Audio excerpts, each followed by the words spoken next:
sure you'll understand with all the hustle and bustle of my first month in office, I have to study up on this consent decree. Now, I've read it, of course, but I want to confer with my people about the details. We do understand and we appreciate your attention to this.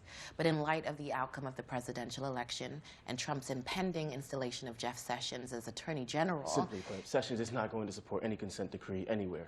We need to get this done before Trump is inaugurated on January 20th. I agree. Due to the unforeseen circumstances of the national election, time is of the essence. This is not something to rush. Of course not, but with my team, Jason and Ganesha, I can iron out the finer points of the decree with Nicole, Vanita Gupta, and the DOJ.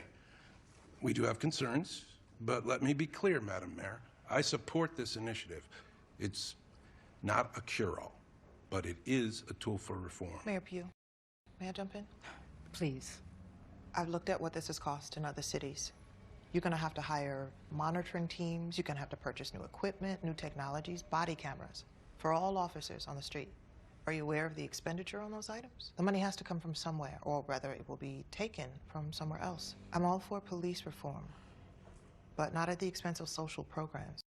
I'm especially concerned that this decree could siphon off funds earmarked for young black boys who have been historically marginalized here. That's right. We can't forget about my babies. No one's suggesting this is an either-or proposition. The consent decree is designed to protect citizens, including those young men you're talking about. But we can't ignore the expense of it. And frankly, a report is not going to be a cure for bad leadership within the department, present company accepted, Chief Davis. I mean, how many police commissioners have we had in the last 10 years? 3, 4? You can't keep throwing money at a management problem. These are dollars that would be better spent enticing business interest and development in Baltimore. We have to do something. Well, I would not in good conscience recommend to our mayor that we increase the police budget to accommodate this decree. In my opinion, Chief Davis, you're going to have to find the money within your existing budget. And that means making significant cuts to the department in advance of the decree being implemented.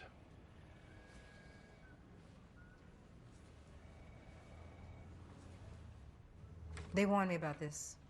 Warned you about what, Ms. Mayor? The money. This is millions more. And we're already bleeding out from all the departmental overtime. Where does it end? You read the same consent decree that I did. What they're asking for isn't going to be possible without additional budgeting. The cost of upgrading the video technology alone is, John's run the numbers. I was conservative, but looking at only what we've agreed to here. If you look at the overall fiscal budget, this can only come from schools, rec centers, and after-school programs. Those are my babies. It can't come from my babies. Cut off the overtime pay. We're 400 positions down right now and only one academy class in the pipeline. You cut overtime, patrol cars go empty. Then find somewhere else to cut. Your Honor, we're going to hit 340 murders again this year. Crime is up in every category, and I have officers who won't go out on the street to police because of the Freddie Gray case. That is the reality I'm dealing with here. It's hard to listen to the police commissioner plead poverty when we just paid out a $6.5 million settlement to the Gray family. How many new body cameras would that money have paid for? Look, Mosby's decision to go beyond the manslaughter case and charge counts relating to Gray's arrest has left me with dozens of officers resigning and others unwilling to get out of their cars for fear they'll be charged criminally if they even make an honest Fourth Amendment mistake. Now you're telling me to cut pay from the guys who are working.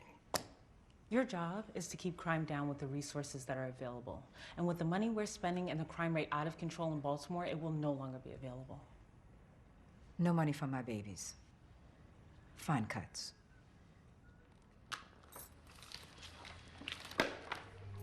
Crime is spilling out all over the city, and we've got to focus. And while we are grateful for the efforts of Commissioner Davis and his team, we need to move forward in a new direction. Commissioner Darryl D'Souza.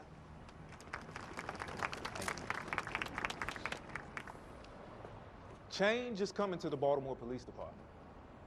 And let me make it clear, I have zero tolerance for corruption. We're going to be doing proactive constitutional policing. We're going to enforce the laws of Baltimore City. We're going to be very visible. We're going to have positive engagement with the entire community.